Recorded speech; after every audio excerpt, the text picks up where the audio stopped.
অবরুদ্ধ গাজা উপত্যকায় অভুক্ত ফিলিস্তিনিদের জন্য ঢুকছে একের পর এক ত্রাণবাহী ট্রাক। বিশ্বের বিভিন্ন দেশ থেকে আসা এসব ত্রাণ প্রবেশ করছে মিশর সীমান্ত হয়ে। হামাস ইসরায়েলের যুদ্ধবিরতি চুক্তি অনুযায়ী ত্রাণ প্রবেশে উচ্ছ্বসিত হলেও ধীরগতির কারণে হতাশ ফিলিস্তিনিরা।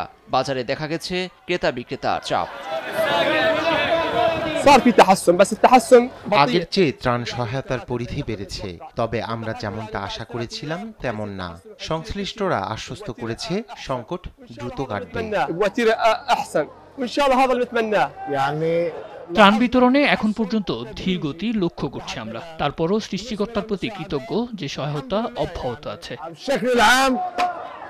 গত 19 জানুয়ারি যুক্তরাষ্ট্র, কাতার ও মিশরের মধ্যস্থতায় ঐতিহাসিক যুদ্ধবিরতির চুক্তিতে পৌঁছায় হামাস ইসরায়েল। চুক্তি মোতাবেক প্রথম দফায় মুক্তি পায় 3 জিম্মির বিনিময়ে ইসরায়েলি কারাগারে থাকা 90 ফিলিস্তিনি। এই ধারাবাহিকতায় রোববার আরও 4 জিম্মিকে মুক্তি দিচ্ছে ফিলিস্তিনের স্বাধীনতাকামী সংগঠন। তাদের সবাই ইসরায়েলি সেনা সদস্য। চুক্তির শর্ত মেনে ইসরায়েলি কারাগারে আটক থাকা 180 ফিলিস্তিনি বন্দীর মুক্তি মিলছে। তাদের অপেক্ষায় দুই প্রান্তের মানুষ।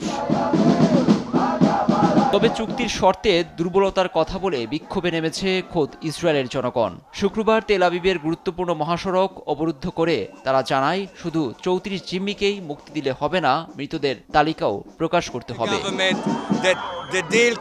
আমরা এখানে নেতানিয়াহু সরকারকে মনে করিয়ে দিতে এসেছি যে চুক্তিতে কেবল 34 জিম্মিকেই রাখা যাবে না, তাদের সঙ্গে গাজায় জীবিত বা মৃতদের তালিকাও রাখতে হবে। এভাবে চলতে পারে না।